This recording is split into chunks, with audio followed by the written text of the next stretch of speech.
Yeah, almost synced up that time. Hello, everyone. Hello, I'm going to keep that in. Yeah, I do was it. trying not to do my usual and say like okay, and then you went for that. So I'm just going to keep that in Took to it show over. that it's not just me. Yeah, We gotta be a little amateurish. That's our charm. exactly. It's our thing. Hmm How are you today, Jamie? You I'm good? fine. What are we, Duncan? We are the Golden Talkies podcast.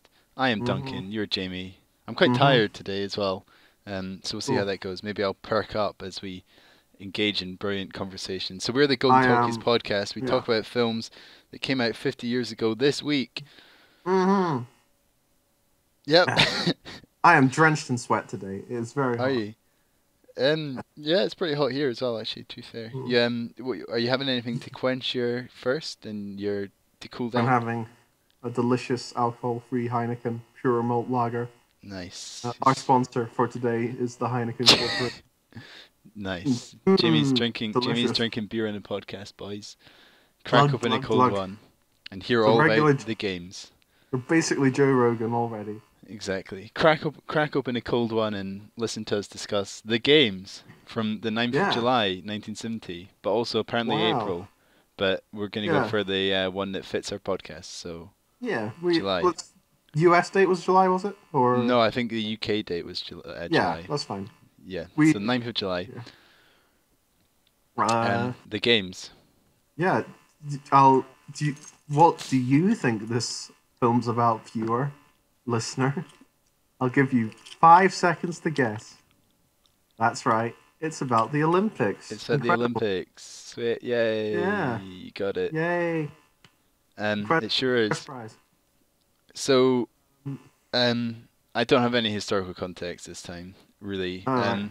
Back home, by the England World Cup squad is not in the charts. It is gone. Ah, Oh, I wonder if the World Cup actually was finished by now. it Um, usually finishes around this time. I don't know how consistent it's been over the last half usually, century. the 21st of June it finished. So yeah, that would be Mm, that'd be like 3 weeks ago. So yeah. yeah, we'll just pretend that we did that. Well done, Brazil. Mm, You did it. congratulations. You won. Okay, so that was. Oh, that's interesting. So the Mm-hmm. World Cup was in Mexico, Mm-hmm. and as we were discussing before this podcast, the Yeah. Olympics before this were in Mexico in 1968. Yes. So Quite the ninth. interestingly, this film was not released any time close to an Olympic Games. No, it was It was released this point. right between two of them. It's set in the fictional Olympic Games in Rome, but Yes. clearly Mexico I feel City. if you're going to make a film about the Olympic Games, surely you would try and time it so that you're releasing it nearish one so you could like pick up the hype. You know. I don't know, but I think that people would just watch the Olympics then. I feel like this was probably a strategy Well, like maybe to like if you released it like in the February of that year, if they were starting in June, like just when the conversations beginning to heat up. maybe Like the no well, I guess actually the TV show 2012 started 2 years before 2012, didn't it? the TV show Maybe. 2012. I don't know what that is. Yeah, do you not? It's like it was like a sitcom about the Olympic Planning Committee for London. Oh, that sounds pretty good. W1A. After the Olympics happened. So, Yeah.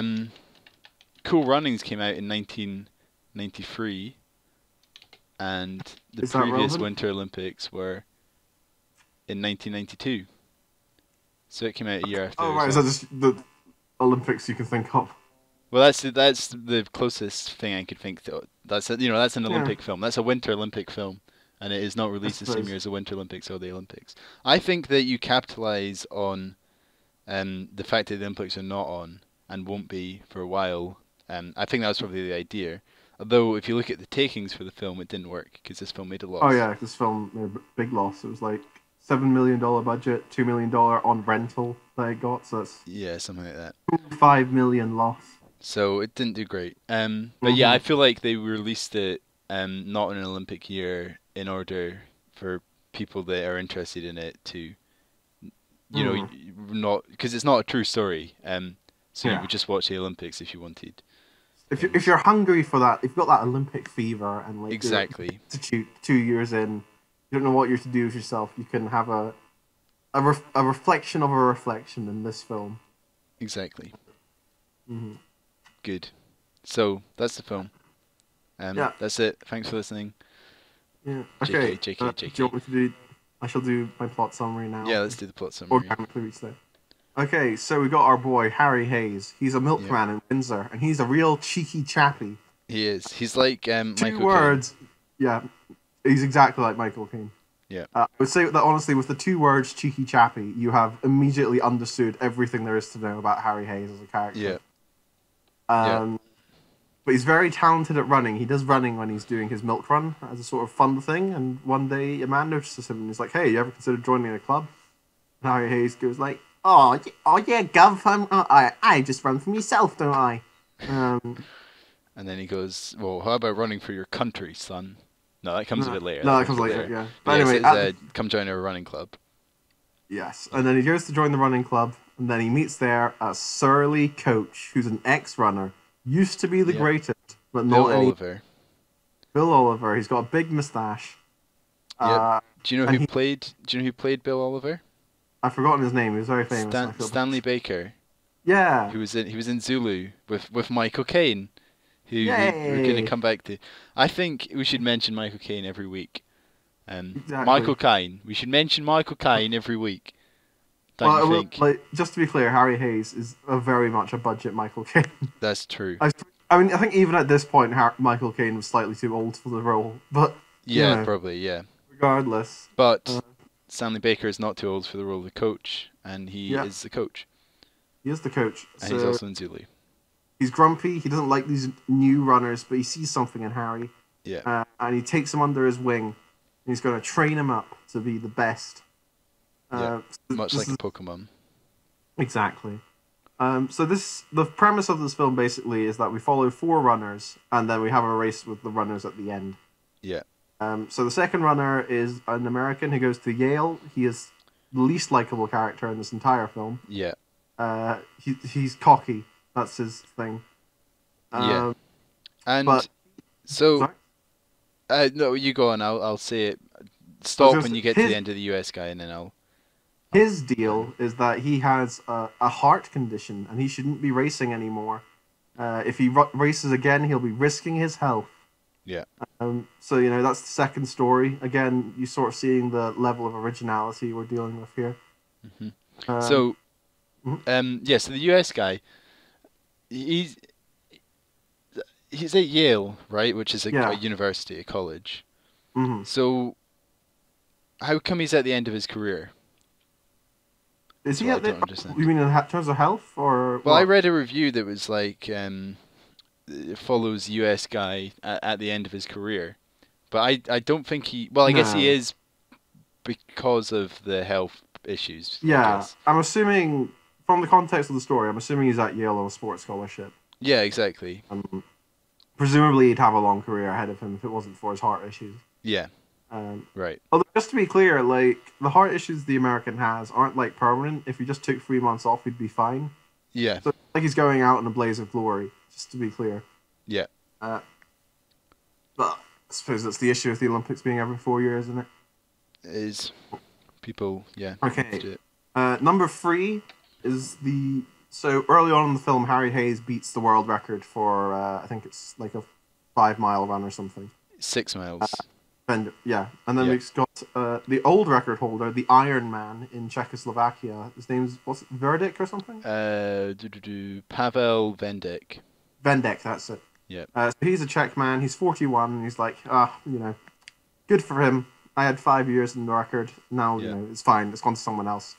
But then his superiors are like, look here, Vendek. We can't have the East losing face to the West like this. No. It's the Olympics. This is... If the East has better runners than the West, then everyone will think communism's great.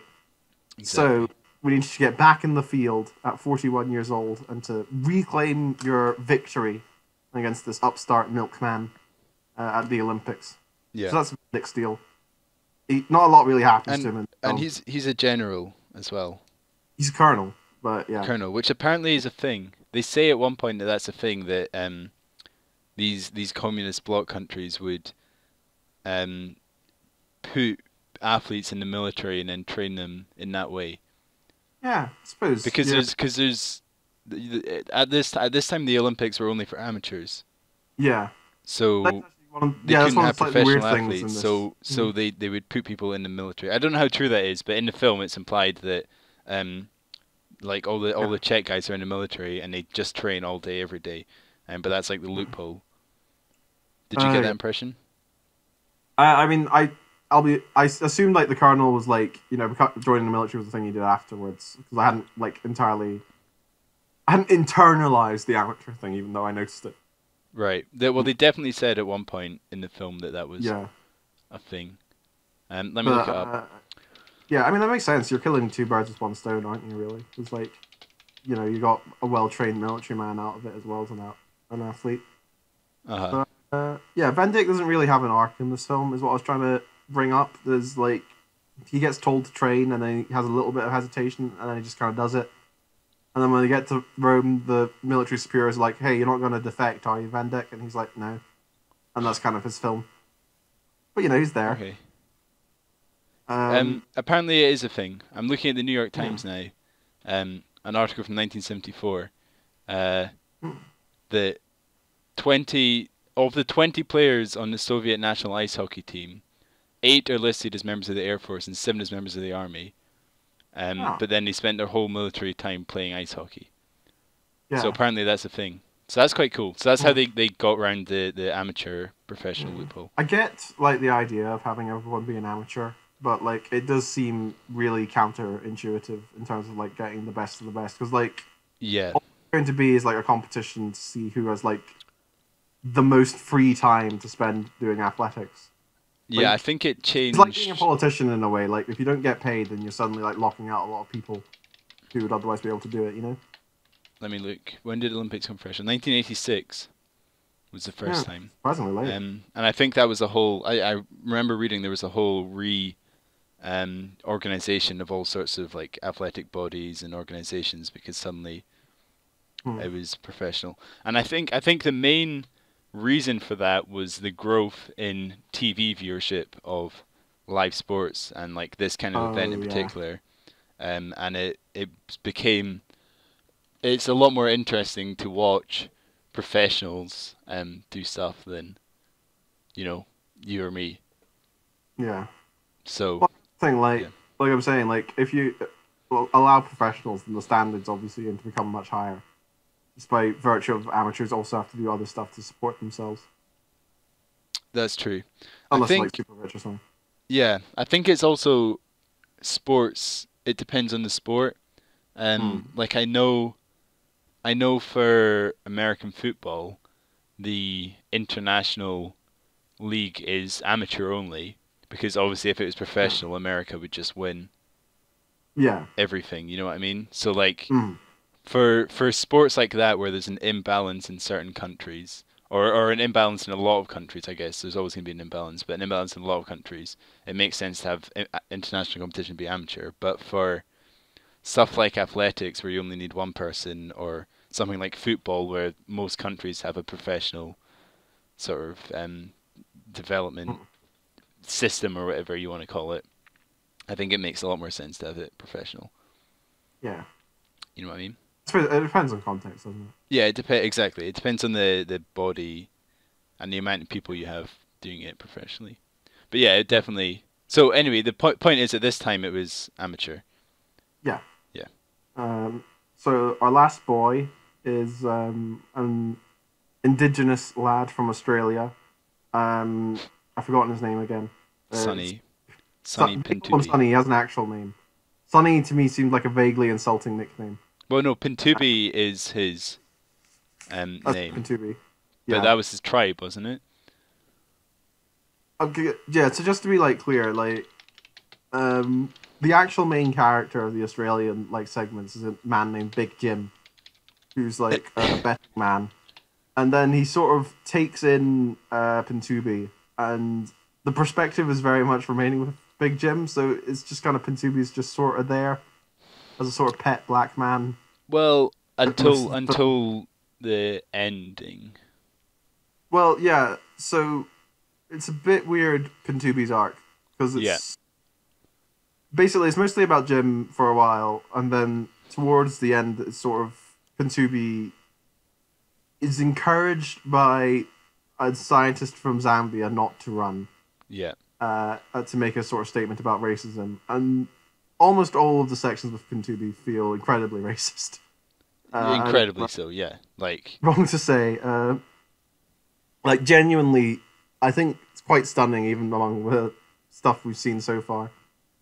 that is what happened at the time, though. You know, I don't think it was. I think it was. I just. I'm pretty sure it was, Jamie. I hate to break your bubble, but I think until very recently, I mean, you still see racist people, but I think until very recently, a lot of places like the white man was just incredibly racist and. Oh, I'm not had denying full that control racists over. exist. Obviously. Right. I'm just saying that I don't think the practice of taking in Aboriginal people and using them as for slave labor was too widespread. Well, but I think he's. I mean, yeah, I think it. Yeah, it kind of depends how you define it, because he is getting paid, but not really either. But no, he's as part of the plot, not getting paid. Remember, there's a bit where the American's like, "Is he an amateur?" And he's like, "What does that mean?" He says, "Has he ever been paid for running?" It's like, "He's an amateur." Yeah.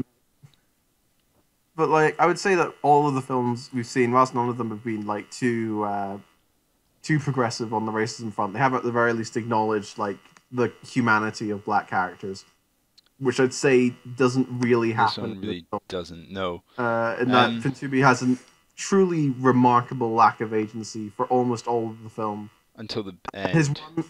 His big arc moment is when he's asked not to run to make a statement for like black rights, and then he says no.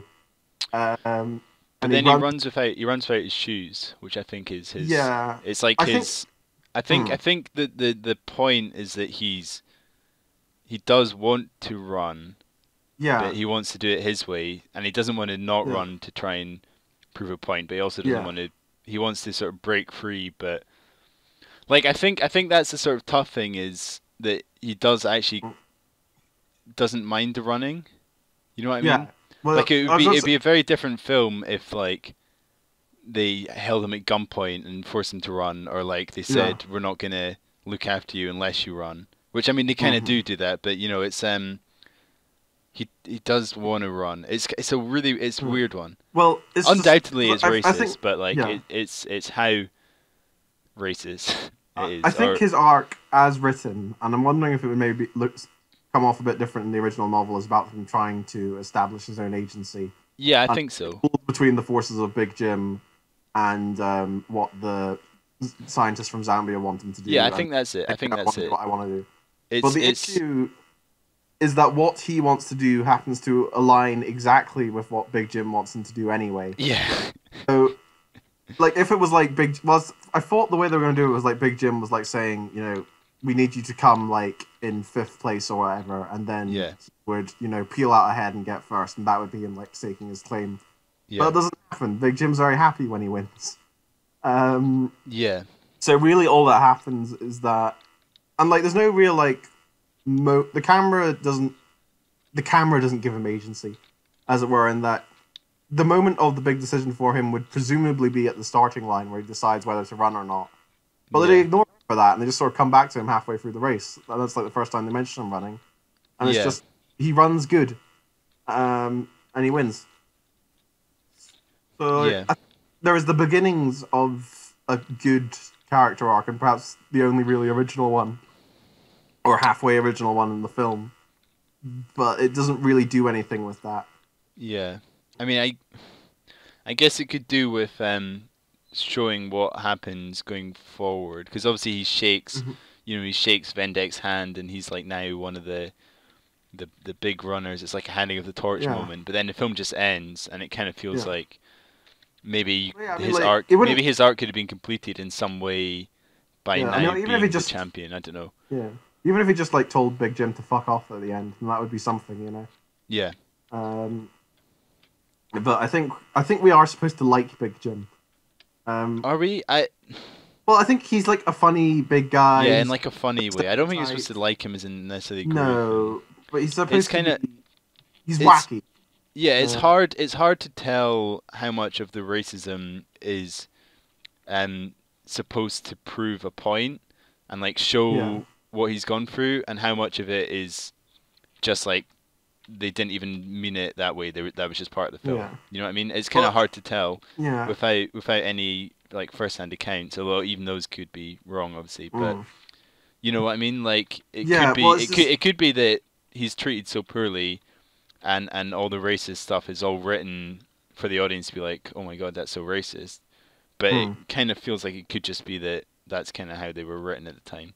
yeah. Well, I think Jim's racism is like part of the text. I think it's just he's supposed to be like a funny racist, you know, Definitely. in like a way you can laugh at. And like the only other thing is that like the film's stance towards like the actions taken by Zambia during the Olympics. Like the only time they really they comment on it exactly twice. One of which is when Harry's trainer says that they're being uncivilized, and one of them is when uh, Sonny says that he won't protest in their behalf. Yeah. So it's not so the film's. I must think the film's trying its best in a certain nearsighted way to be progressive. Its message of progression is like don't take direct action, fight back in your own way. Yeah. Brackets doesn't really disturb me, if you know what I mean. I was kind of expecting Sonny to do like a black power fist or something at the end. Yeah, like just Something any like that, you know? Like yeah, because like I've still run the race, but I support this cause or something like that. the way it does wind up is that the film sort of ends up having its cake and eating it, in that Sonny gets to do what he wants and Big Jim wins what he Yeah. wants. I And suppose the argument could be that Sonny doesn't even realize, because like whilst they're being racist to him, they're not, I don't know, yeah, was the necessarily scene being where, like as racist as he could be. So maybe the implication is that he doesn't know any different.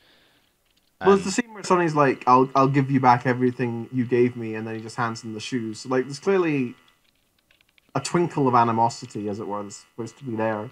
yeah, Mm.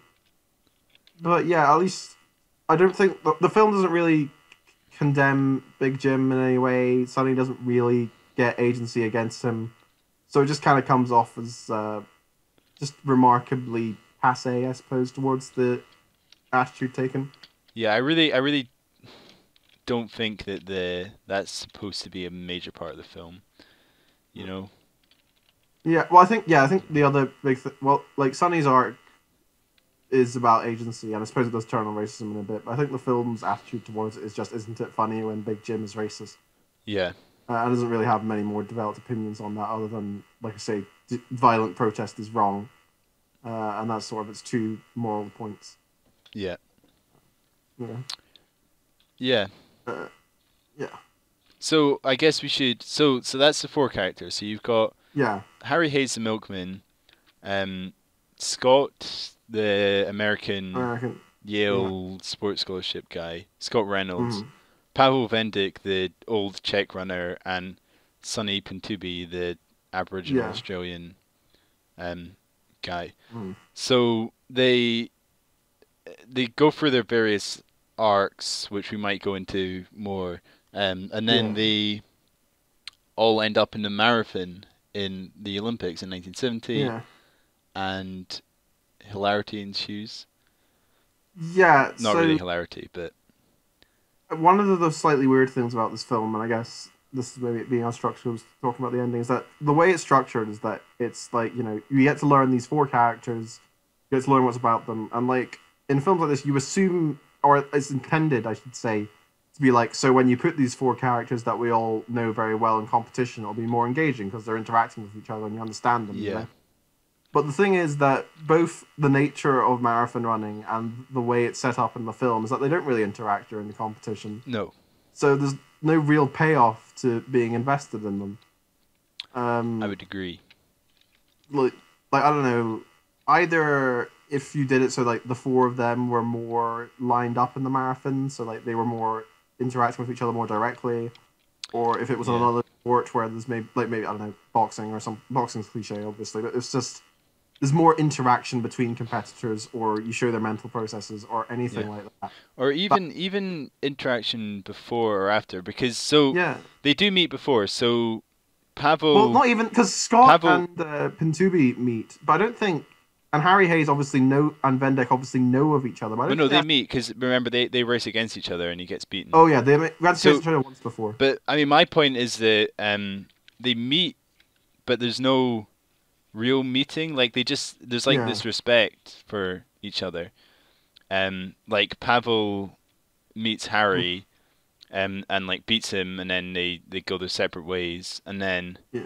Sonny and Scott do a race around the beach, and then they go their separate ways, and like that's all that happens Yeah. in terms of the characters meeting before the Olympics. Whereas I feel like there was an opportunity to create some kind of tension or conflict Yeah. Well, like, if between a few again, of I them, and realize this is then kind of cliche for a sports film, but like this film's already super cliche, so who cares? But if it was yeah, just like rivalry, or if there was a reason exactly. for them to actually dislike each other or something.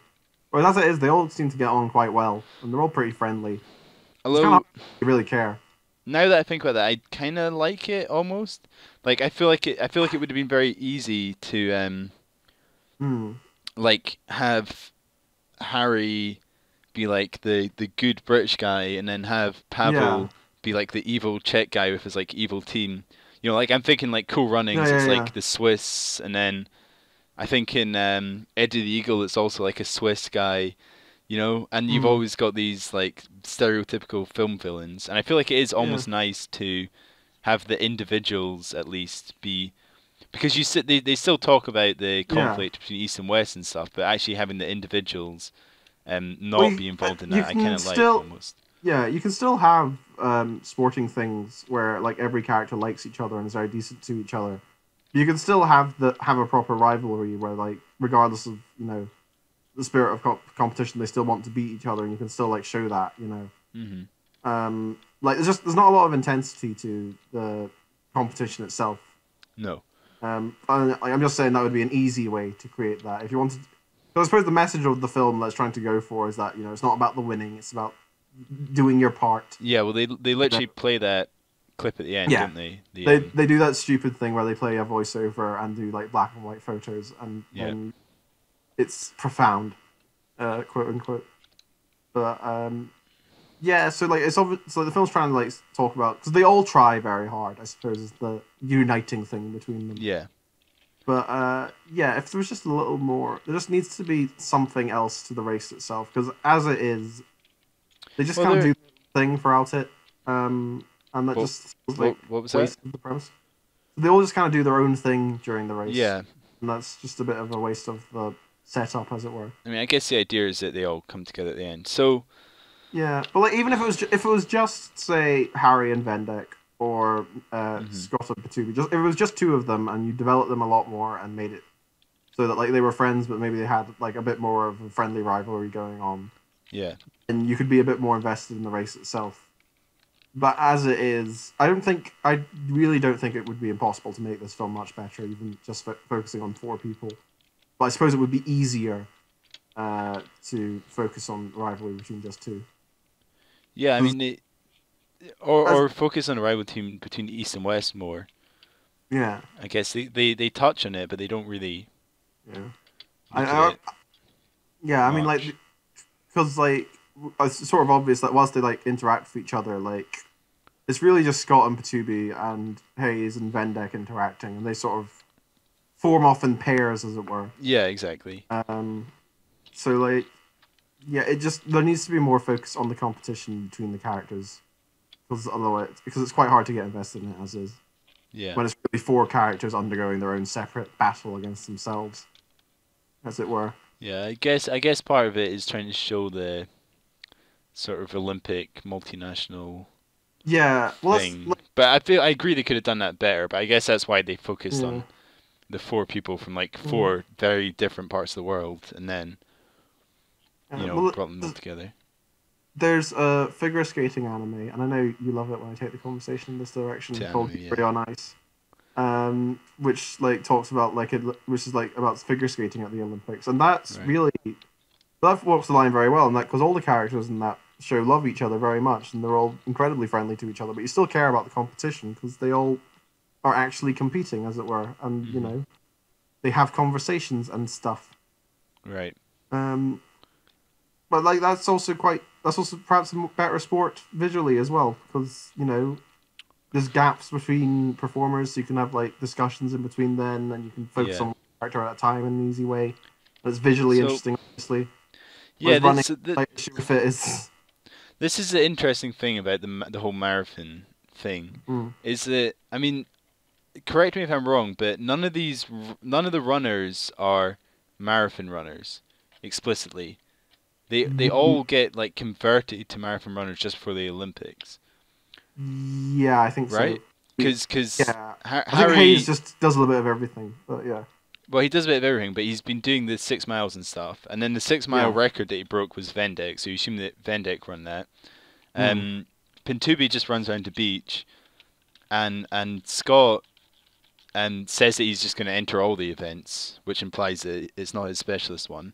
So yeah, you would think that they could have made it. I mean, the reason for the marathon is obviously because it's so hard and it's like the big event, mm, the big long event. But you would think that they could have made it a shorter race that they've all been established to run, yeah. you know, and then it would be a lot easier to Yeah. Well, I suppose the case show of the competition more. yeah. Well, I suppose for Harry, what happens to Harry is that his coach tells him to break, like, do it in less than 2 hours, which no one's done Yeah, before. He ends up pushing himself too hard. He's a complete wreck by the end of it.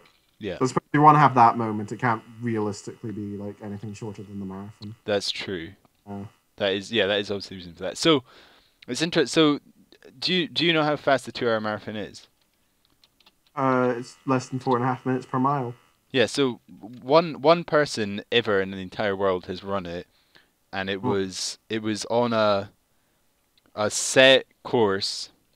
So it's not an official record yeah. because it was on a set course, with pace setters, like a shifting group of pace Okay. setters that were running in a V formation, and Mm, he had these special trainers on, and they picked like the absolute best weather possible out of a 7 day cycle. It was like the yeah. flattest route and the closest to sea level they could do.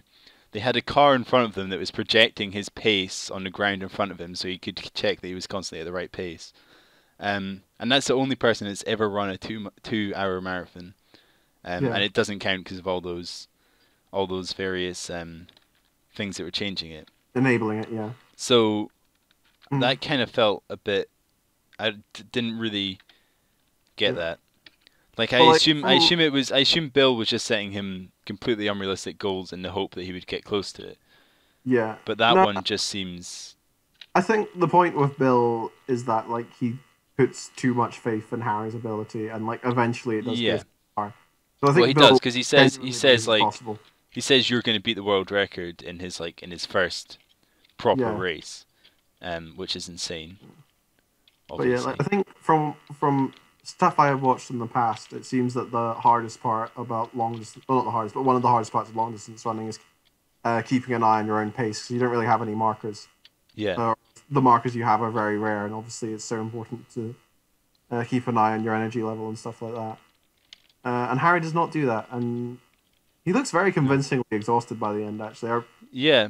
at the mouth and everything, it's fair play to his actor. Yeah. I mean, I would have to say the acting, especially in terms of like when they're actually running and stuff, is pretty good. Yeah. Would you agree overall? Well, yeah. Well, like I was saying before, I feel an issue with running as a choice. I mean, I think it's partly the way they shot it as well. I think they could have done it more. There could have been a more interesting way. Yeah. Maybe not with 1970s camera technology, but it looks No. dull. Um, yeah, so I feel. I mean, there's not much else to say really. I think if you could have the camera closer or maybe more in line with the runner's perspective, then maybe it would look more interesting. But again, I realize it's the 70s. Cameras are fucking huge. Yeah, and obviously this is fairly low budget. Yeah, exactly. But it's shot like marathon running on the telly. Which if you've watched a marathon, you'll know is quite dull, Yeah. and and it's not really great because the way it's presented, you're hearing the commentary as well, so it's just like you're watching it on the TV. And I don't know about you, but at least for me, that made me feel a lot more like distant from like the characters, as it were. Whereas I feel the advantage of like sports is when you're doing a sports film rather than a sports TV is obviously narrative, but also because you can shoot it in a more interesting way that's more intimate Yes. than Yeah. regular Yeah. Yeah. I real would agree sporting with that. entertainment allows. And it felt more like a sort of TV film, Yeah, wouldn't well, didn't it? what I saw about, they said Fox said it was rentals that they were making money on. Right. So I'm wondering if it was a made-for-TV film. Could be. Um, Don't know. but Or something like that. Because it yeah, definitely. I mean, it's shot in 4:3, right? bizarrely, other than the opening and ending credits, where it suddenly completely changes aspect ratio to widescreen. Right. Uh, Cool. I didn't yeah, even I notice don't know that. why. But Oh, yeah, it's really? shot in 4:3, which to me Yeah, for the most part. implies television. Although obviously Yeah, obviously a lot more films were shot in that.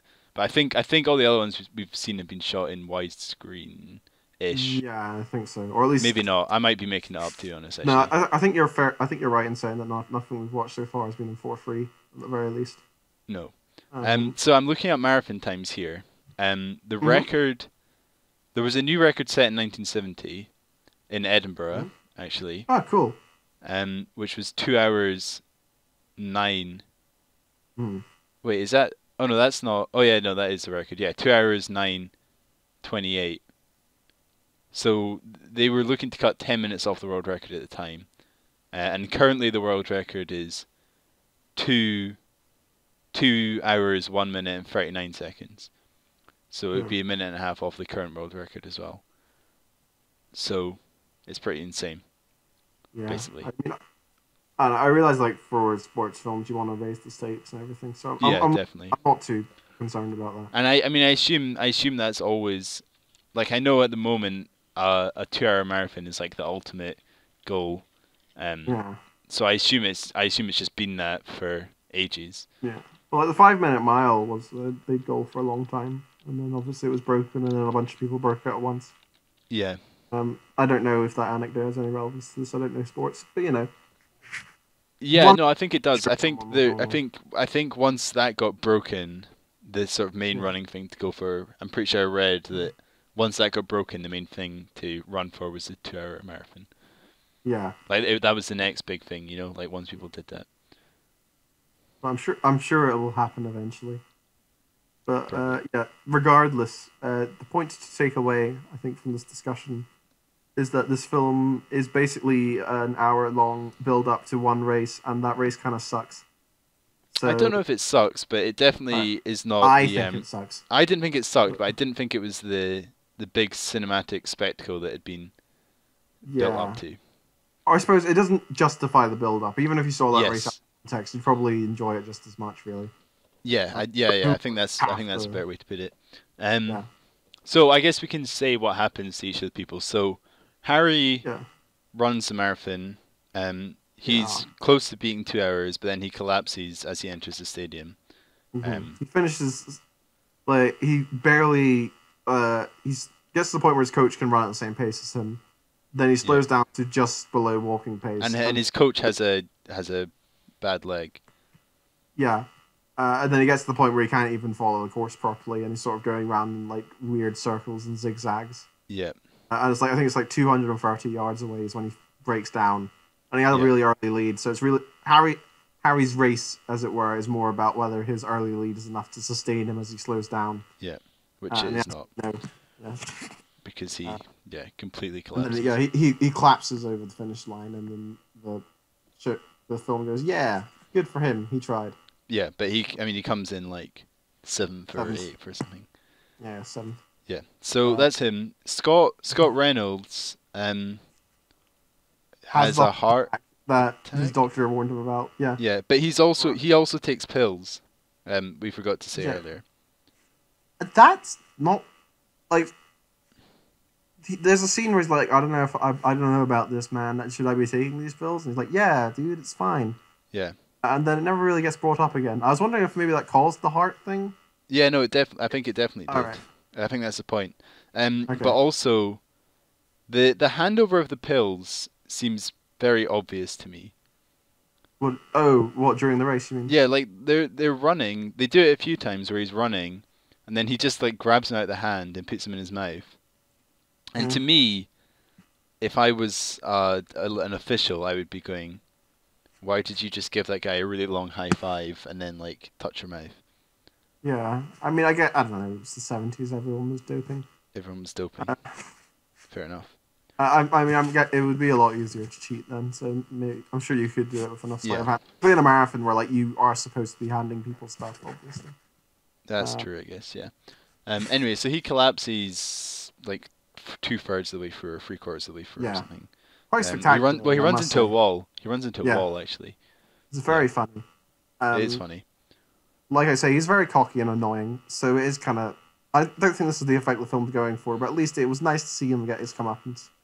No, I Uh, think that is what the film's going for, because there's another point where he has a race. I think the race in Japan, where he's supposed to be racing in the morning, and he's like out all night partying. yeah. Is that right? Yeah, and then he's like, the race starts at 7 a.m. I thought it was 7 Yeah, p.m. exactly. And he's just got home I've from never his night heard in out. my life of a race starting in the evening. So, I don't know. Yeah, that's true. So anyway, I think it Particularly is a supposed to be that marathon. he's there. Like, I know. why'd you ever start a race that lasts that long at 7 p.m. at night? Maybe because it's in Japan, so although I guess it wouldn't really For be the nighttime televised, would crowd. they? But Yeah. no, I was thinking like for the televised Oh, worldwide yeah. audience. But I don't know. I don't think they would have been televised like just a normal marathon. Yeah, maybe I'm being. Well, actually, no, because I think the first international live broadcast was that concert where the Beatles played "All You Need Is Love." So that would have to have been during the '60s. I think Right. international live broadcast certainly wasn't widespread at this point. I mean, they broadcast the marathon. Yeah. Anyway, so that's that. So I think the idea is that he is getting what he deserves because he's unlike the other people. He's naturally gifted, but is not willing to put the work in. Nah, I Do you don't not think think. so? I think think so. you're supposed to like him. Honestly, I mean, like, Maybe you're supposed to like him in the same way you like the racist no, Australian guy. I don't think he's supposed to come off as lazy. I think he's supposed to come off as charmingly confident, as it were. Really? Because yeah, I don't think Alright. his lack of work ethics. He's considered a bit reckless and irresponsible, but like, you know, Yeah. the height of that is that he signs up for a marathon, which isn't, you know. No, I mean the height of that is that he takes pills and stays out all night the day before a marathon. That's the Yeah, point. but the marathon things, the staying out all night is like an innocent mistake. Like obviously it's a stupid thing to do, but I don't think it's supposed to be hubris. I think it is. I think it definitely is. Because even if the race didn't Uh, start at 7 a.m., you shouldn't be out the night well, before you're no, running you a marathon. shouldn't. But I think it's supposed to. I think it's supposed to be a charming, likable thing. Well, I think it's not. But look at us disagreeing. Isn't this I great? know. Um, yeah. Um, Harry's So coach is a bit weird. We kind of skipped over it, but Harry comes into conflict with his coach because he sort of stops listening to him for a while. And his coach takes it really personally, particularly because his coach takes it too serious because his coach shouts at his yeah. girlfriend for existing, Mm-hmm. and Harry doesn't like that. Wandering off with a female. He's going to ruin his career. Yeah, so I mean the implication is definitely that Bill wishes he had had a longer career himself and yeah. sees Harry as like his prodigy and therefore Mm. treats him as if it is himself, without realizing it's another person. Yeah, exactly. Or at least he's unnecessarily controlling. Yeah, exactly, because he feels like his career didn't go Yeah. to the heights that he hoped it would, and he now feels like there's someone else he can project onto, which is a classic sports film cliche, Yeah, or just like film cliche. But yeah, I think if you're looking for a fresh, original sports film that's going to show you something you've never seen before, this isn't the film for this you. ain't it. Yeah. They're not even really done all that well, the cliches, honestly. Like, I feel the defense to using cliches is that they work, and, like, people like them. But I don't think any of the storytelling, even in, like, a sort of, you know, cliche, even within the boundaries of cliche, works all that well. Like, I don't feel... There's not much of a real bond between Harry and Bill that I pick up on. I don't find Bendek's thing that interesting where he's trying to like reclaim his own glory because I don't think even he really cares about it that much. I don't really worry about Scott's heart attack very much because it's not really focused on. So yeah, I don't know. I feel if you're going to resort to cliche, you should try and get your money's worth. I don't think that really happens. Yeah. Hmm. Hmm. Hmm. Hmm. Hmm. Interesting thought. I didn't really have Well, anything else to say about this film, so if you have something you want to mention. well, something we forgot to mention was there was another element where the marathon should have been cancelled because of the heat. Oh yeah, that's like But then background. the Olympic chairman wants to make money from the TV Yeah. rights, and the American TV people are saying we can't put it on at night because we won't have the rights then. No channel will buy it. So they run the Yeah. marathon in the middle of the day when it's really too hot. And a cyclist had died the day before, which is like the big Yeah. controversy.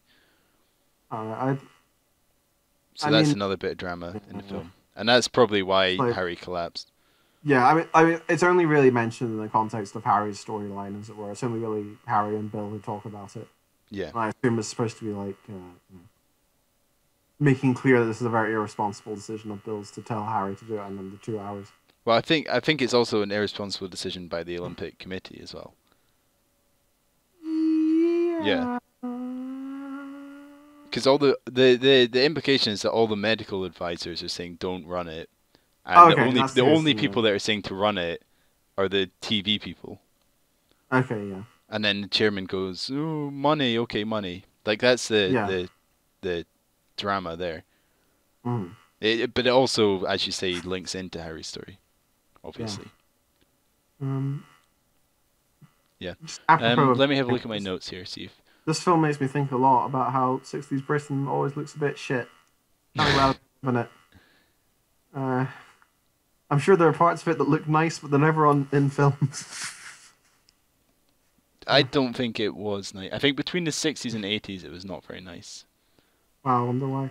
But So, oh, there's a few funny jokes in it.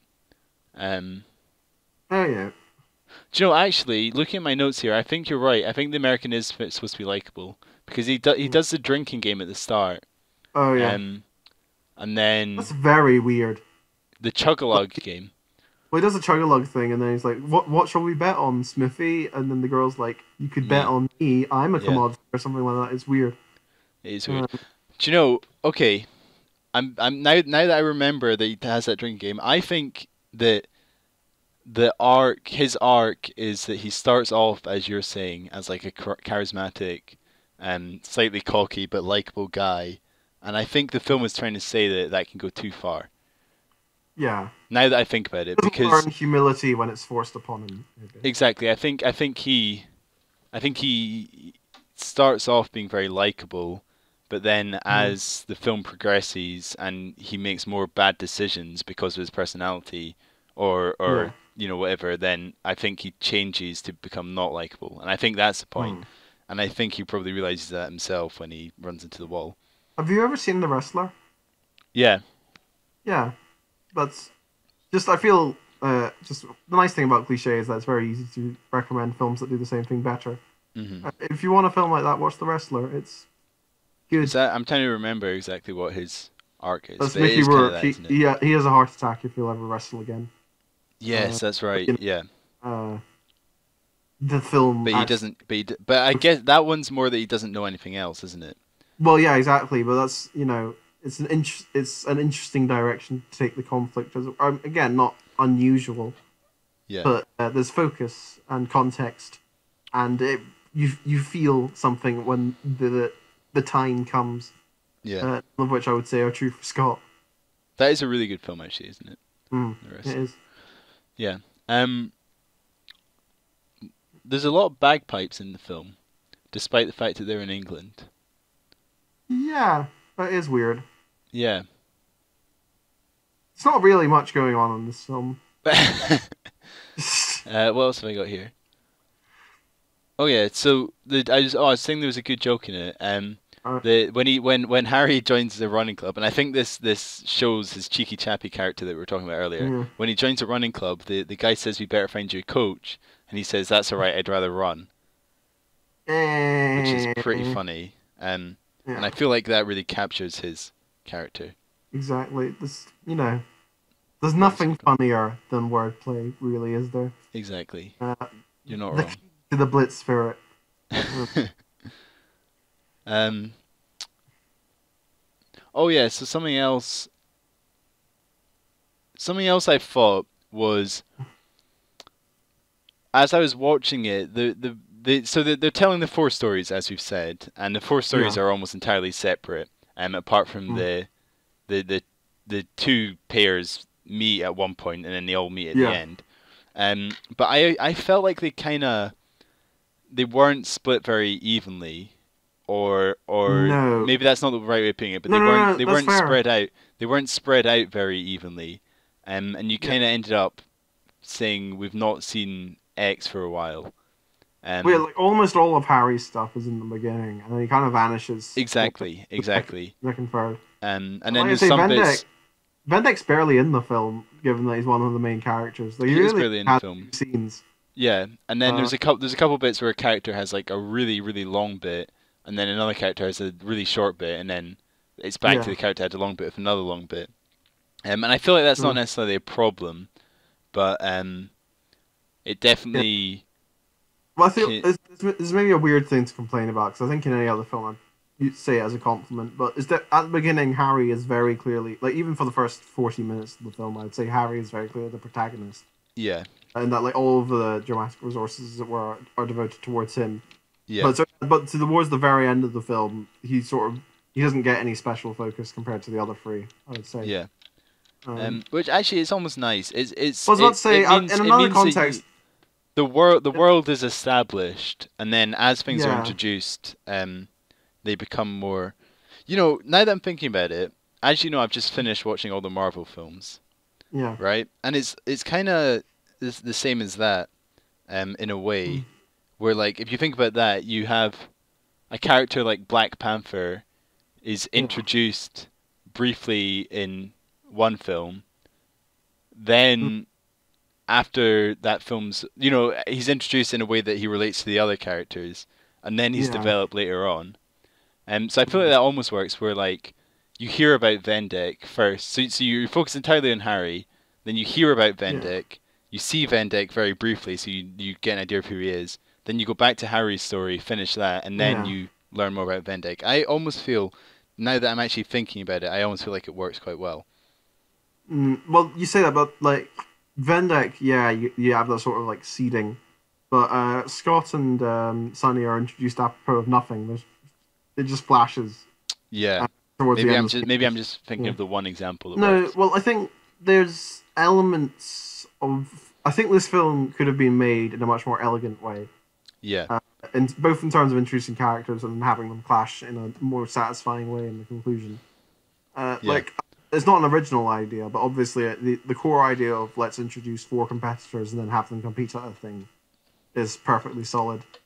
Um, but I don't think I don't think it really pulls it off in any way that it becomes more than the sum of its parts. hmm Um, Although I would also say, to completely derail the discussion, I don't think Marvel films ever really manage that as well. It's a problem I've always had with them. I feel is that I don't feel they do really take advantage of having um, pre-established characters for anything other than just not having to do exposition. Um, um, right, yeah, cool. I mean we've got fuck all else to talk about.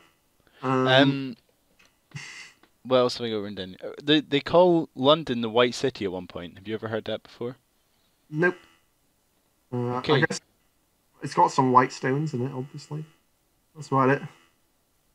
Um, Yeah, yeah, sorry, I've got my notes written down here, yeah, yeah. rather than typed up, which obviously I normally type them up and organize them a bit. There's And a bit where there's, you've hit me with you've got nothing left to talk about, and now I'm no, no. having There's to. a bit where they go to sightseeing in Australia and they go, "Oh, look, it's the Opera House. That'll never be finished." And isn't that Oh, fun? that's cool. That's Laugh at I it didn't from notice our that. future That is cool. perspective. Yeah. Uh, you know. Okay, so there's a Mhm. oh there's okay. Here's another funny bit. So there's a bit when they're all in the airport, like Yeah. all the different countries in London in the airport, and there's a couple of characters that we've not seen before that are like, um, you haven't seen our poles for the pole vault. We had them when we left home, and I Uh, just thought the idea of like an Olympic team forgetting something was pretty funny. Um, mm, and that takes me on to another story that my yeah. one of my dad's friends Mm, it's known for. So he was in the pipe band for his school, and he was Yeah. the big bass drummer. Hmm. And they were going in. I think they went to Canada for a tour, and they Yeah. landed in Canada, and the teacher was like, "Where's the drum?" and they'd left the like giant bass drum in Edinburgh Airport, so like they had to go on the pipe band tour without the main drum. Waka waka waka. Pretty wacky, right? Pretty wacky I don't know how indeed. they fix it. I don't. Can you buy? I assume those things aren't just like easy to buy, or are they? I'm sure. I don't Sure know. you can find a drum, even if it's not the correct type. Yeah, but you probably need. Anyway, so that was a little Mm. wacky bit. Mm. Yeah, Um. Yeah. What else is there? Oh, Harry cheats on his girlfriend at one point, he and it's does. completely irrelevant. It never comes up again. I'm not even sure why the scene's there, other than it's not Well, really there's a tension. I think sexual. there's. Yeah, so they establish the tension between him and his girlfriend, but then they don't take it anywhere. Yeah. Because you kind of think that because she's complaining that she never sees him anymore. Yeah. Which is, again a cliche, but whatever, it kind of works. And then it feels like when she gets shouted at by Bill, there would then be a moment of her like leaving him, and Mm. that would create a tension between him and the coach, and because she, if I was doing the film, Is or Harry still seeing her by the end of the film, I or think not? so. That's what I'm saying. So like, Yeah. Like you'd assume you. um, you Yeah. would think that you would have them breaking up because of him cheating on her and because of how the Yeah. coach treats her, and that would then create more tension between Harry and the coach and make him not Mm. want to run as much. But I don't think they do that unless I just missed it. I Yeah. don't think they No, do they that. don't. She just kind of I leaves think after that scene. he cheats on her. She's a bit Mm. suspicious. Then the coach shouts at her. She's a bit angry, and then they're fine. Yeah. I, there's weird. Like, I'm not really a fan necessarily of the idea that every film has to have a romance in it, even though that's what audiences want and stuff. Yeah. But this film, there's a lot of moments where there's like weird stop and start romances that just sort of flash up for a bit. Like there's a bit with the Polish sprinter and the American as well, and like Oh yeah. it's given a little too much focus to just be written off as like a bit of a joke, but not enough to really be a full subplot. If you know what I mean, it just kind of hangs Oh there. yeah. The American also flirts with a flight attendant and Yeah, that takes her. that is just a joke. So I feel like that's fine. It's just the Polish girl is given just a bit too. Like there's a couple. There's like two, two or three full scenes devoted to her, and there's no payoff. So it just seems a bit weird. Hmm. Yeah. Um, I don't know. but like yeah, you get two scenes of the American like no, you get a scene of him noticing her, you get a scene of him flirting with her, and then like Oh the no, next there is a payoff never for the tell. Polish one. Um, Is there? the yeah. So he's with his teammate, and he's on Yeah. the he's they're doing the pole vault just for fun, Yeah, but and he asks what went down. And he's just like, "Oh, gentlemen never tell." And and then he says that she just flunked a sex test, oh, which means she's not a woman. Is that right? I forgot about that because I was going to look it up later because I have absolutely no idea what that means. I read it as a transphobic comment, as in she's not a woman. Yeah, it's either like a lot of build up for a really A transphobic a joke. transphobic joke and also a really shitty one. Or at least not the I think most. that's it. I think that's it. Yeah, but even if it was just like the only other possibility is that like there's some weird unwritten rule that you're not allowed to have sex before the Olympics, and she failed that, which would also just be a lot of build up for an unfunny joke. So like, yeah, Gender testing was first introduced in the Olympics in 1968. So perhaps it would have been a big new thing that they were looking to joke about. I guess, but I feel like No? well, firstly, I mean, just leaving. It's just not a funny enough joke to dedicate so much time to. Yeah, I'm not, I think you're overstating how much time they dedicated to it. For But me. it's more. I feel once you get We only see her twice, and the first time is just them pointing yeah, her out as part of a bigger scene, and the second time is him going over to talk to her as the ending of the scene. It's I not like this whole no, scene's committed to it. there's more time committed to it than just a joke. Is what I'm saying. Yeah, It's not like, but I think it's just it's used as part of other scenes, to then lead to that joke. I don't think I don't think it's supposed to be like a romance or anything that's established in the film. I think it's just It feels like it would, like it's gonna be. This is what I'm saying. Like it's set up in that way, and there's enough time dedicated to it that it feels like it's the beginning of a subplot, and then it sort of ends with that non sequitur. Yeah. Mm, no, I Well, no, I feel well, like it just it establishes what he's like and shows him interacting with his teammates and like the laddish banter or whatever. I feel like that's what it is more than well, anything regardless, else. it's a bit shit and a waste of time. Yeah. Okay. Oh yeah. Does during That's- the marathon does Pavel convince Harry not to take convince Scotty, sorry, not to take the drugs? Because there's a bit where they look at each other and like Pavel shakes his head, and then Scotty kind of looks guilty, and I wasn't sure whether it was just that Pavel had noticed or whether it's like don't do it, kind of thing. Did you notice that moment? Vaguely, I didn't really reflect on it. I must confess. Cool.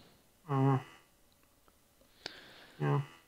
At the end of the marathon, they put towels around him, and I thought the thing Yes. they put around was foil. That sounds like it would be a more modern thing. Right. Cool. Yeah. When What would you rate this? What would you rate this film, Duncan? I'm calling a stop to it now. when Sonny wins, they play "God Okay. Save the Queen." Was that the Australian national anthem?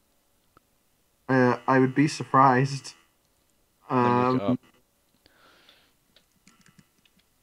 look it up. Because he wins, unless they're playing it because like Harry's dead or something.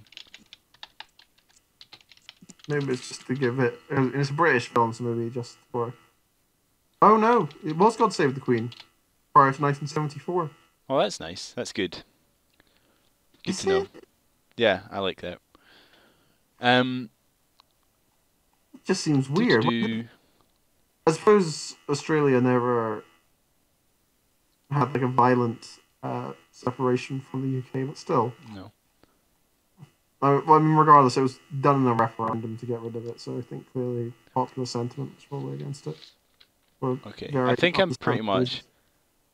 Yeah. Okay, so two things.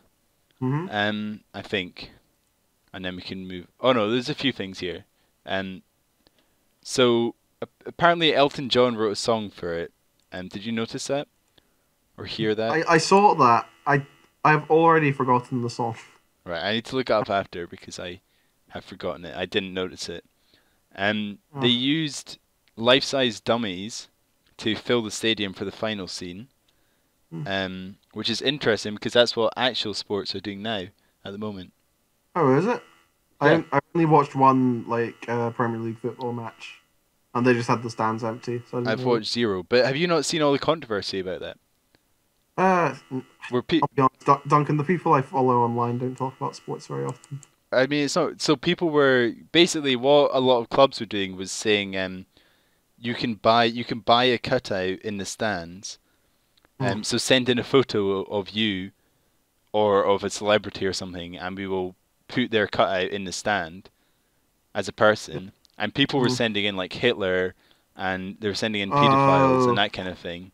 And there was a lot of people that were like, I can't remember who. There was some like notorious pedophile that was like spotted in the stands of a game sometime.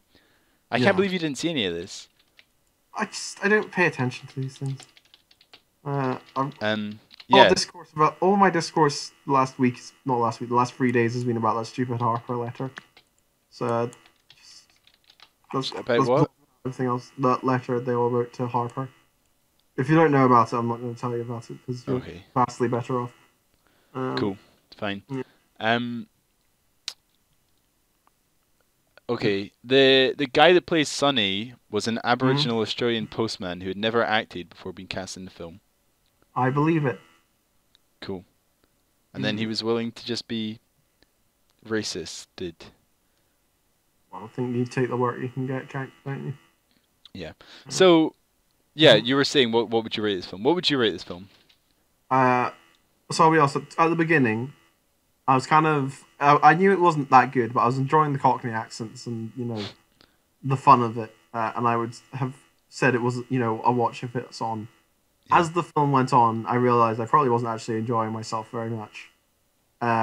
So I would probably say that my overall rating would be a don't watch it, or just Okay. watch any other. Like, there's so many sports. This is the same thing I said about Too Like the Hero, but like there's many sports films in this world. This one isn't particularly unique. Just watch something else. Yeah. So I would. The only unique aspect of appeal for this film, I would say for me, is that it's about running. And if you're into running, I appreciate that that is a sport which is less represented on film. Chariots of Fire. I've not seen I was Chariots of I Fire. was just about to say though, Yeah. you could still watch Chariots of Fire, or So a good old anime called Run with the Wind, which is also about running, and it's don't watch incredible. that. Don't watch Do any watch anime. So Do I. it. So, But okay. regardless, So even as a representation of running, I would say that which is the most unique thing about this film. I wouldn't say it does it that well. okay. I actually think it did pretty well. It made me want to go out running. Oh, okay. And it also led me to look up a bunch of records and like interesting stuff. Um, Hmm? I think as a presentation of like the world of running, and especially a presentation of the world of running at this time in terms of the whole like political side and the amateur thing and all that kind of stuff, and I liked it. So I would say watch if it's Yeah. on. And if you, I mean, if you specifically want to watch a film about this exact thing, then I would say watch it. It's serviceable. But I would rate it overall a watch if it's on. I quite Alright. liked it overall, Yeah, I don't know. It's just but not enough to actively seek out. I liked it for. I realize this is a very weird thing to say about a film that's only an hour and a half long, but I wish it was shorter because I Right. liked it for a little bit and then I was like, okay, I've had enough of this now. Uh, Yeah. So I feel like if I had seen Chariots of Fire, which I've not seen before, I would probably mm, be rating it the same as you. But since I've not seen that, I think this yeah. is maybe the first running film I've seen All that's right. explicitly about running. Maybe I'm Well, wrong, but I think I've it not is. seen Chariots of Fire, but I have seen Run with the Wind, which is, as I Right. say, a sort of thing about running. Yeah, so I've Uh, not seen. I've not. I don't think I've seen. So I think from that point of view, that's why I'm rating it that. But I would rate yeah. watch if it is on. Would be my Mm. rating. Yeah. Cool. Right, So okay, so that's the film done. So do you want to know, Jamie, yeah. why my notes are handwritten and I didn't have time to type them out? Is your laptop broken or something? No, it's because I've been playing City Skylines, Jamie, and I can't stop. Wow. I cannot Nice. stop. Cool. I couldn't get to sleep last night because I was thinking of traffic and how to fix the traffic problems in my city. Neato.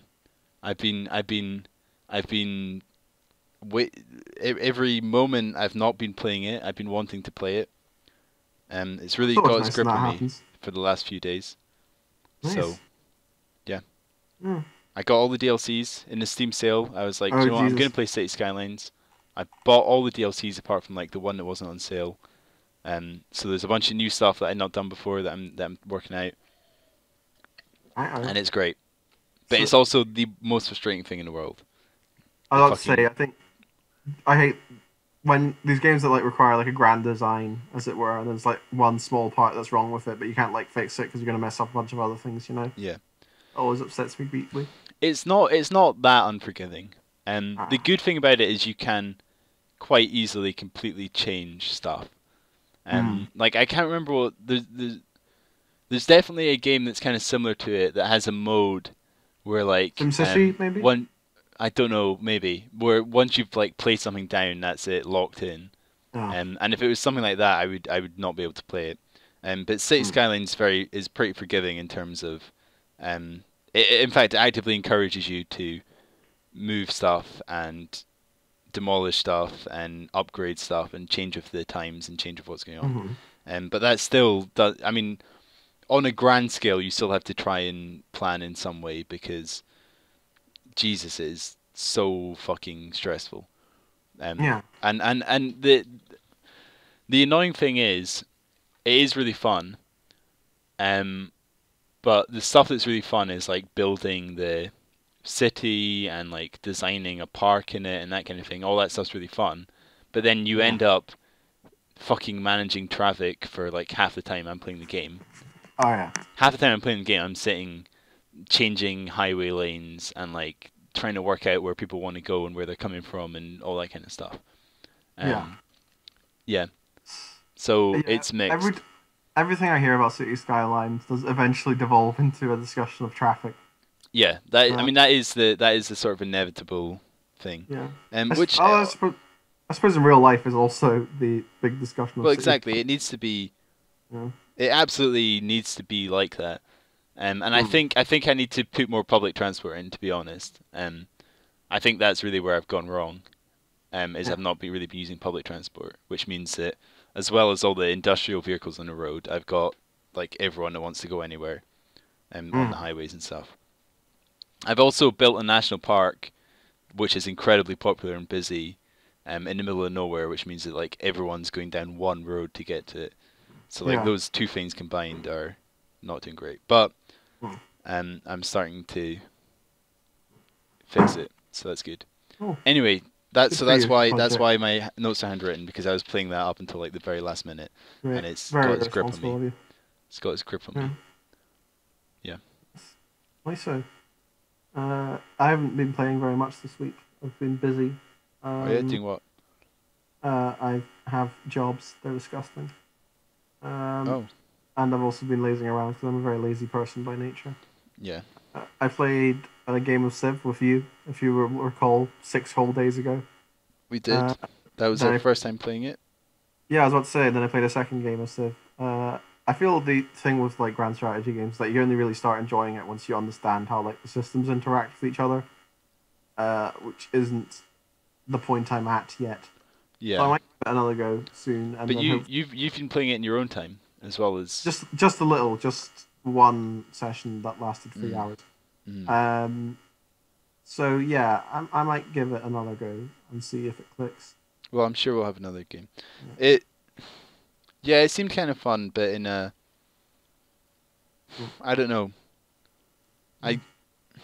I I liked it because it seemed a lot simpler than similar games, Yeah, which I it's liked not on quite. one hand, but on the other hand, I kind of like more depth. Yeah, I don't know. I'm sure it gets there when it gets there. Yeah, I mean, just to clarify, I don't mean simple as in easy. I just mean simple as Yeah, in yeah, um, yeah. I don't know what I mean. Yeah, but I'm very much an immediate gratification guy, and in that game Mhm. it takes ages for anything to happen. So I don't think I'm well suited for it.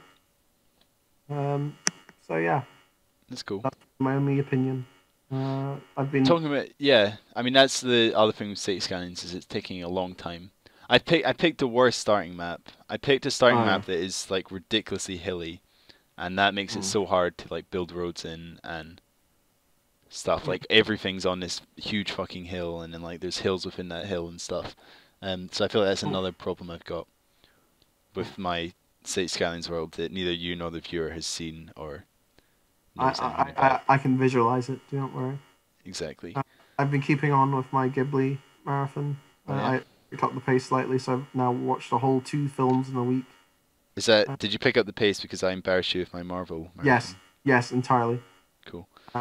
So I watched I Pom Poko and Whisper of the Heart. I hadn't seen Pom Poko before. It was a very nice film, very nice. sad film, but good. A lot of raccoons die in it. Oh, Then I watched Whisper of the Heart, which I liked very much when I first watched it when I think I was 16, and I found myself feeling less affinity to it now that I'm an right. older person, in a way which I found quite interesting. It's Interesting. not always like that with stuff I liked as a teenager. Uh, Cool. we grow as people. It's interesting. Interesting. That's deep, Mm, man. it is Yeah. deep. I'm not going to go into detail about the Marvel thing. I had a conversation with Ross, our friend of the podcast, Mm. about it, and we talked for ages about all sorts of stuff, and I'm not going to go into it. But what I will say is that after Ant-Man, it really picks up. All right. Like Guardians of the Galaxy is pretty good, and then you have Ant-Man, which is probably the best one of all of them, and then after that it really picks up for the most part. All right. I feel like Captain Marvel Mhm. um, is a film that I really struggle with because I feel like there's so much negativity about it that it's hard to see it in a positive way. Objectively. Just because you notice every single negative thing that's been pointed out about it, and none of the positive things. Yeah. And also Brie Larson is such a I feel like she's such a misunderstood person. She seems Um, very nice. In what I've. exactly, she seems nice, but I think she's messed up a few times where she's just not. She said things a bit wrong, and that's just like rubbed people up the wrong way. And then there's this whole theory that like none of the other cast members like her. And I feel like with that I think background, it's that's really hard to just. watch the film. I Um, think that's just the whining of a very particular class. yeah, no, I agree. I liked the film, but I found it. I felt like I had to like look for the stuff that I liked about it because the overall discourse is Mm. so negative in terms of what I see, if that makes sense. Yeah. Yeah. I You know, get you. like Yeah. it's and the other thing I think with Captain Marvel is that they missed out on using the 90s more Yeah, that's because true. I feel like a lot of the people that watch Marvel are very familiar with the 90s and they could have really hammered it home, I was about to say and the they opposite. didn't. I think most people who watch Marvel films will be just unfamiliar enough with it that it's would be interesting, as it were. Yeah, well, I feel like it would go from like the people that watch Marvel are probably born between like 1990 and 2005 or something like that. So it's going to be like the Yeah. people that grew up in it and the people that grew up immediately after it, and will therefore be interested in it. And I feel like Mm. yeah, I feel like they could have. I I I feel like I know your views on original soundtrack and versus music. Oh yeah. I kind of have grown. I kind of agree with you in parts, and I feel like they could have easily overdone it. But I also feel like they Mm. could have put a couple 90s songs in it, Yeah. just at certain points, like chucked a few You, in there, yeah. because it really You get. doesn't. I don't think it has any, or maybe it has one. Yeah. But No, you get a pass for a period. yeah, I think Guardians of the Galaxy, having now watched it again, it's a fantastic soundtrack, but it does feel forced in parts, especially the second one. Yeah. There's Oh yeah, some parts that definitely the work really second one. well, and some parts where it doesn't work so well. I still think, regardless of how it works in the film, it's a great collection of music. But I feel like they could have done that on a much smaller scale in Captain Marvel for the 90s, and that would have been cool. Yeah. But they Mm. didn't, which was a Yeah. shame because I feel Well, I like think there's a lot of potential there. particularly because it's a little harder to um, establish the '90s visually, in that obviously there's some visual language, but it's not quite as well defined visually as the '80s or '70s are. Yeah, well that's true, but there's style and stuff. Like I don't feel they really use the Yeah. style, and like she lands in a blockbuster, sure. There's like it feels like it's rather than being a constant background, it's like something that happens. Like she lands in a Yeah. blockbuster, then the security guard's like, "Oh, there's a Radio Shack over there. Remember those?" And then she goes to a Yeah. payphone, and it's Exactly. like, "Look, remember we still use payphones in the 90s." And then that's it for the whole film. That's like the 90s Yeah. done, and then you're supposed to be like, "Okay, from then on, it could be set anytime." Whereas I Well, I feel mean, like they could have done like more. you can just sort of ignore the time period, but if you're going to do that sort of thing, then like you can try and create a mood, or you can just sort of keep Yeah, I mean referring you can ignore the time period. common background points. You can ignore the time period Yeah. for like a single film, but I feel like when you're looking at this whole universe that's been created, and the big thing about Marvel, especially, and the reason I think they've improved a lot since Guardians of the Galaxy and Ant-Man, is they started leaning into the specifics of the character and the specifics of the time period and that kind of thing. Where Mm. like this one is a Marvel film, but it's also a heist film, and this one is a Marvel film, but it's also a space film. And I feel like for Captain Marvel, They they say could that, have. but they're always so predominantly a Marvel film. I Like don't know. I feel Ant-Man is not either of the Ant-Man. They're both. I haven't seen Ant-Man, so I can't talk about that. But I Yeah, feel they tend to exaggerate like the genre differences, but I think they are still very they are. much No, they are definitely still very normal. much. It's very similar, but yeah, that's the thing. And the other thing, I realized I said that I wasn't going to go into it, and now I am going into it. But I feel like they should Mm. have spread Iron Man out more. Well, Because as you a have franchise. yeah, you have Iron Man 1 Yeah. through 3 within like the first 5 films or something. And Yeah. then No, Iron he's Man 1 just and 2 are. Iron Man 3 is a little after the Avengers. a little bit, but not much. First post one. Um, Yeah. and then it's like all new characters introduced. And the thing that Mm. really made me realize that was like there's a bit in like Endgame or Infinity War where he's like, "Oh, I've got this new nanotech," and he just like presses a button and it does it all. And I get that Yeah. obviously he's supposed to be an inventor, and like obviously he's not going to stop doing that just because he's not a key part of the Mm. film. But at the end of Iron Man 2, Iron Man 3 or something, he destroys all his suits, and then it feels like that really would have played nicely into a new Iron Man film where he has to rebuild and rework something out.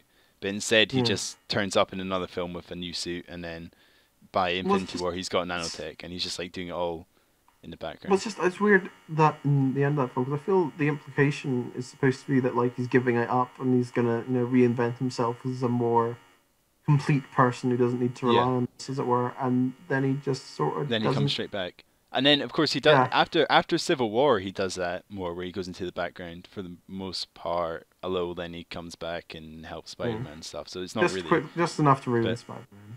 yeah, it's yeah. Spider-Man. As you know, I really like the Spider-Man films. I know you don't at all, Yeah. I don't. but Yeah, I really liked Far From Home and I really liked Homecoming. I never watched Far From Home. Maybe that would be. Apparently, a lot of people don't like Far From Home, but I quite liked it. Well, I think Far From Home is supposed to lean into the whole Iron Man worship thing, which I think Yeah, a it does a bit. like some. And I mean, Spider-Man: Far From Home is also really interesting to see the world post snap, but also post reverse snap. Yeah. Um, anyway, overall, I think there is a formula that most of them follow, which that formula becomes less as they go on, which is a good thing. Um, Mm. I feel like there's a lot of flops or a lot of ones that don't hit the right note. But I think Yeah. when you actually sit and watch every single one of them with almost nothing else. I mean, I did watch a few other films during the period, but Mm. with almost nothing else, it is pretty amazing to see how they brought it all together. Um, Yeah. and when you think about how the Russo brothers did, like, started in Captain America, and then they went up to Civil War, and then they did Infinity War and Endgame, it's pretty credible as well. Mm. But yeah, I think overall, like Marvel is just regardless of like the quality of the cinema or the quality of the writing or whatever you want to say, I think it is incredible to have so many films in a franchise that really work towards the one big thing. Yeah. You know, And I feel they never come together that well for me. really.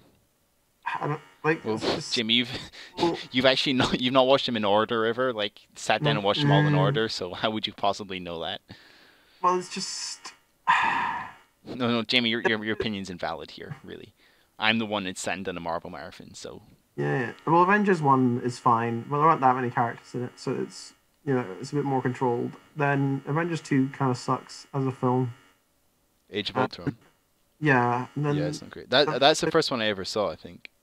uh, and that's a weird place to start, dude. Or I was it guess Guardians my of the birthday, Galaxy I saw but first?